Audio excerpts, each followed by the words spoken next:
ভাইরা, তাহলে আজকে থেকে আমরা সবাই শান্তভাবে থাকার চেষ্টা করব। ভাই যাই হোক, কিন্তু রাগ করা যাবে না। ইজি ব্রো, আমি তো জন্ম থেকেই শান্ত। ভাই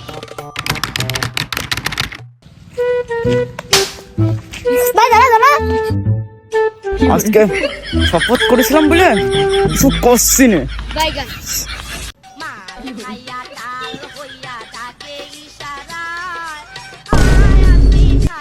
আরে ভাই, কি রে, কি সরকারি চা নাই? না ভাই, মানে কি বুঝলাম না। হট শালা হট। ভালো কাজও করেছি, ওই যাইনি হালার পোলা গেছে যে গেলি ঝামেলা বাঁধতো, আর আমার চ্যালেঞ্জটা পূরণ হতো না।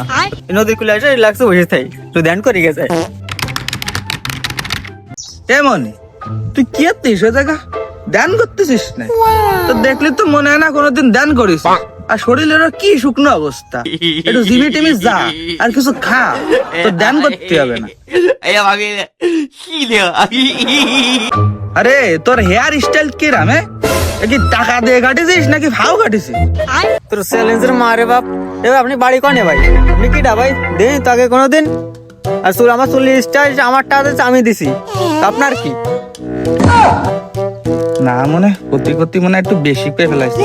না মনি না, চুল সুন্দর হয়েছে। তুমি থাকো, তুমি ধ্যান করো, ধ্যান করা ভালো তো। দূর চ্যালেঞ্জের মারে বাপ, পাড়া কোন থেকে চলে আসে। তাহলে কও, আচ্ছা কিটা কি ভুল করেছো আর নিয়ম ভঙ্গ করেছো? আরে দূর ভাই, রাস্তা দিয়ে আইটে যাচ্ছিলাম, ছোট এক পিস এসে পিছন দিয়ে শর্ট দিয়ে দৌড় দিয়ে কই ধরো ধরো ধরো ভাই ধরো। আরে ভাই তুই এই কথা বলছিস? গেছিলাম দোকানে একটু চা খাতে, যা চা দেখে খালাম, তা আমার সাথে যে কি হলো আমি নিজেই জানি না, বুধাই সাইতে গেলাম। তাহলে সাব্বির তুই কে এলি কলি না তো? আরে দূর, গেছি নদীর কুলি, তোর সাথে থাকবো না বলে গেছি নদীর কুলি। যায় যে বইছি বড়ার সাথে, এবার পিছন থেকে চিনি না জানি না কিটা কোন এসে বসে রয়েছে। আমার যে কষ্ট তো চুলি কাটিং করে ট্যান করে ত্যান করে বড় বাড়া রাগ করে চলে আসি। ভাই শোন, আমাকে দ্বারা ওই শান্ত থাকা সম্ভব না ভাই। চলো সবাই একসাথে আগের মতো চলে যাও।